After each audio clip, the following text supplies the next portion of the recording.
Hey there, welcome back. And today I'm just going to go over the big players or factions within the Dresden Files. Um, Everyone has a different level of what they consider spoilers. So if I was to go to do this video with something like Harry Potter, I'd mention the different houses. Obviously, wizards exist, vampires, werewolves, house elves, dragons. Um, if people were hunting wizards, or if there were different worlds within Harry Potter, if there was explanation on how the magic system works. I haven't read Harry Potter or watched the movies really, so I don't actually know. I'm just going by pop culture knowledge. Um, like those kind of things will be brought up, but nothing plot related, and I'm not going to say really anything about the characters specifically themselves. Just broad strokes, these are the classifications and factions within the Dresden Files. But if you want to go in completely blind to the world and what it entails, I completely understand that. Let's start with one of the biggest players, the White Council. This is obviously a group of wizards who enforce the laws of magic, with a sentence of death to anyone who breaks these laws. The White Council of Wizards is headed by the Senior Council, a group of extremely powerful wizards, and headed by the Merlin. You also have wardens, who are a combination of police, as well as parole officers, as well as executioners, and can be switched to a military force in times of war, because why would you want to keep your police and military separate? I mean, no need to do that. You will see all these characters throwing around extreme amounts of power. Magic is not used sparingly in this world. You will see fireballs, lightning, earth magic, wind magic, just kinetic forces. If you can imagine a way magic can be used, it will be used and used effectively. However, we also live in the real world in the Dresden Files, which means you will also see them pulling guns and swords, and I almost got into a spoiler. We're going to hold back on that one. Let's just say other means of destroying people is used in this. However, circling back to the most important part of this, the laws of magic. I'm not going to tell you what those are. You can figure them out in the series. However, if you are someone born with magic, doesn't know the council even exists, do not know that the laws of magic are even a thing, and unknowingly break them, even thinking you're doing the right thing, or that it's no big deal, or it's not hurting anybody because you don't know any better, you will be brought to a abandoned warehouse with a bag over your head, trialed, very brief trialed, and executed on the spot. The White Council are ruthless. There is next to nothing that you can do to stop any of this. Next, we have another big player, vampires. There are 4 different courts of vampires. We'll start with the Jade Court just because they're the least important to the series right now. They're on a different continent, they're doing their own thing, they're not really players in the game at this point. Next, you have the Red Court. These are vampire, demon, bat-like creatures that can use like a glamour shapeshiftery ability to appear beautiful on the outside. They do not take it well when you reveal what they truly look like. Feed on blood, kill a lot of people, absolutely ruthless.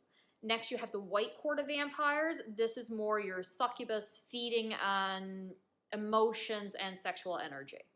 Lastly, you have the Black Court of Vampires. These are your more traditional, think Dracula, classic vampire with all the strengths and weaknesses that come with it. And before I forget, you also have your half-turned vampires, because, you know, some people want to hold on to their morality and human. They don't want to be turned into monsters, yeah. So instead, they join a group of people who have not completed the transformation of vampires and are hunting vampires down and wishing to destroy them all. We love that. Each group of vampires have different levels of strength. They have different numbers within their ranks. And each one has so much politics involved, internal rule, and values. It's really important to understand the structure of each class of vampire as you go through the series. They have also been signed on to the Unseelie Accords. What are the Unseelie Accords, you may ask? Think the Geneva Convention that governs the entire magical world. They're a set of rules that everyone has agreed to follow for very specific reasons. Um, Basically, it covers, there's a cord neutral grounds, which means, hey, I don't care if you were just trying to kill each other on the street. If you come into this bar, you're going to behave yourself till you leave that door. No fighting here. There's rules on how to deal with formal duels, and a lot of rules on, let's say, politeness. Guest rights and host rights are very, very important. If you invite your arch nemesis into your home, they are under guest rights and you are under host rights. As their host, you cannot try to kill them because that makes you a bad host. But as your guest, they cannot try to kill you because that makes them bad guests. They're very big on hospitality in this world. However, you can guarantee that if you're in this situation, your host is going to try to get you to break guest rights, or the guest is going to try to get the host to break host rights, because as soon as one of you breaks it, then the other can retaliate, and they can be very sneaky about how they go about tricking the other person into breaking these rules first. Okay, so Magical Geneva Convention. What is keeping people from agreeing to this and following these rules?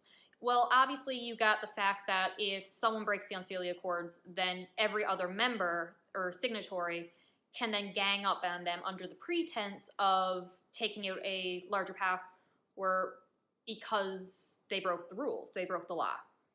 However, the real factor and the power behind these accords is its founder.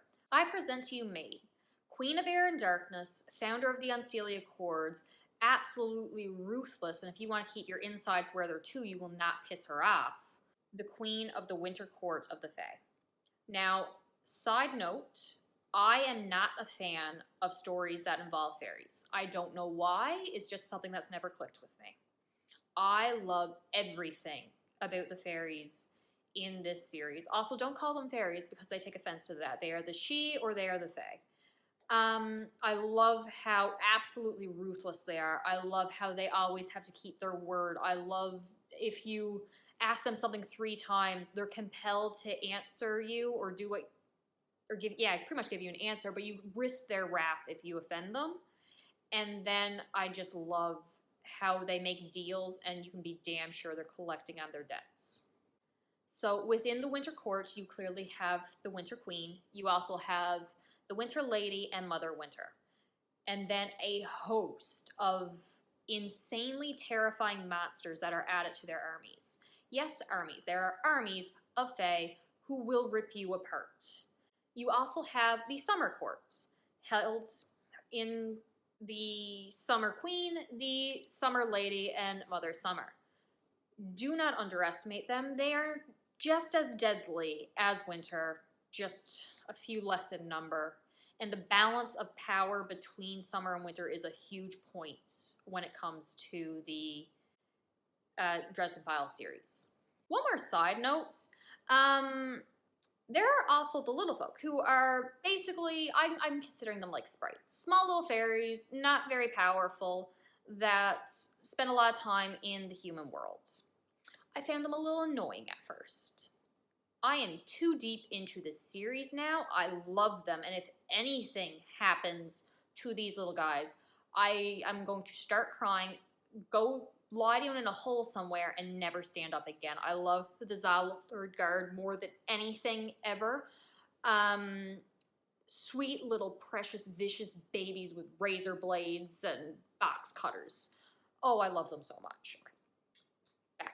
Back to what we were talking about before. Main players. So in Unseelie Accords, you have the wizards, you have the vampires, you have the fae. Are those the only members? No. You also have the Blackened Denarians. Who are the Blackened Denarians, you may ask? Why, fallen angels tied to 30 silver coins. If that number sounds familiar to anybody, you have the 30 silver coins that were used to bribe Judas into betraying Jesus. Very important. These fallen angels are basically trying to start the apocalypse, and they can corrupt the soul of anyone who has them and, I don't know, turn you into maniac, evil, laughing, crazy person. And with the intention of getting power and all your dreams. They are nightmare fuel. They are fantastic, and they are members of the Accord. All right, but don't worry, because we do have people standing up against them. Who do we have standing up against them, you may ask? Why, the Knights of the Cross. These are 3 mortals who have been given swords that contain one of the 3 nails that have been used to crucify Jesus. And these swords were given to them by an honest-to-God archangel most of the time. Side note, these members of the cross do not need to be Christian. They do not even need to be religious. They just have to have the desire to protect and stop the bad guys.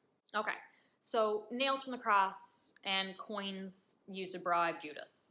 You're going to find out that items have extreme levels of power when there's a lot of belief tied into them. It doesn't have to be religious items. However, because a lot of people know about it or believe in this item and the stories surrounding it, that's what makes them powerful. It is the belief and will and emotions that people have that is responsible for powering magic in this world. So you think that's probably enough magical creatures in the Dresden Files? Well, you'd be wrong, because there's 4 different types of werewolves. You have dragons, you have witches, you have spirits, which are different than ghosts and demons. There are ghouls and so many other creatures that have a play, but we're going to keep with the main focus of the players in the Dresden Files. Not to say that these do not come up, because they are fantastic characters. Some of them are my favorites. I'm not going to leave out the human characters. You have the Chicago PD, which involve a special investigations task force that are responsible for giving an explanation for the evidence found when a troll kidnaps somebody or a plant monster goes on the loose. A lot of hallucinogenic factors are used for explanation. There must be an awful lot of gas leaks in Chicago for all these explanations to occur. Not everyone in the Special Investigations Unit is aware of the supernatural world. Most, like many humans, decide to overlook all the supernatural aspects. The mind itself is just better at rationalizing and ignoring and forgetting. There are some, though, that are in the loop. And they are not the only humans who have a factor in the Unseelie Accords and the supernatural community. You have the Chicago Mafia, who find out about the supernatural community very early on in the series, and to no one's surprise, want to gain more power and influence by being more influential in this world.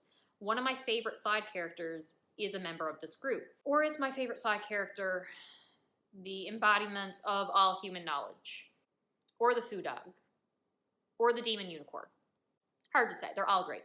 The tone of the Dresden Files is really campy and cheesy, but it does not stray away from drama and just intense action and the most epic moments I've ever had. The dialogue can be hilarious, but it can also be terrifying. I love so much about the Dresden Files. I admit it does have its criticisms, which I'll probably talk about after I've reread the series. I really hope you give it a try, because this world and the characters are just incredible. That's all I got. See ya.